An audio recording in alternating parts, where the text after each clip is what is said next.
जौनपुर से आवा है सोनरवा छोटी ना नदी, हरवा गढ़ैलया न मोल छोटी ना नदी। जौनपुर से आवा है सोनरवा छोटी ना नदी, हरवा गढ़ैलया न मोल छोटी ना नदी।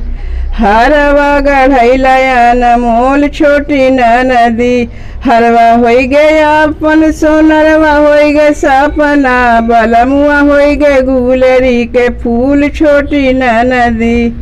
हरवा होई गे अपना सोनरवा होई गे सपना, बलमुआ होई गे गुलरी के फूल छोटी ना नदी।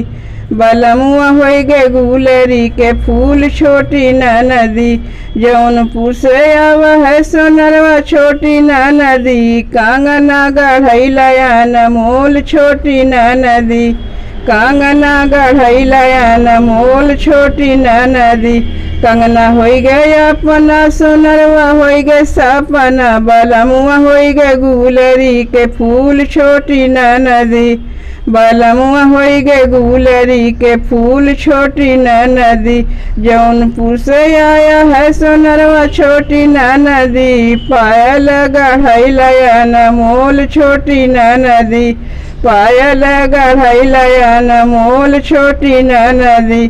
पायल होई गे अपना सोनरवा होई गे सपना, बलमुआ होई गे गुलरी के फूल छोटी ना नदी। बलमुआ होई गे गुलरी के फूल छोटी ना नदी।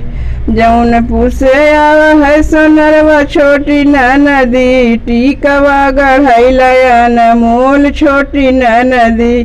टीकवा गढ़ैलया न मोल छोटी ना नदी। टिकवा होई गे अपना सोनरवा होई गे सपना, बलमुआ होई गे गुलरी के फूल छोटी ना नदी। बलमुआ होई गे गुलरी के फूल छोटी ना नदी। जौनपुर से आया है सोनरवा छोटी ना नदी, झुमका गढ़ैलया न मोल छोटी ना नदी। झुमका गढ़ैलया न मोल छोटी ना नदी।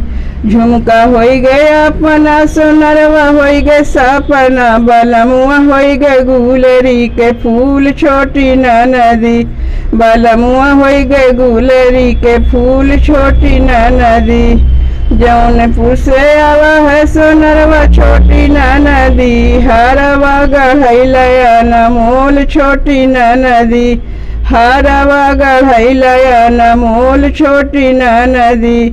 हरवा गढ़ैलया न मोल छोटी ना नदी।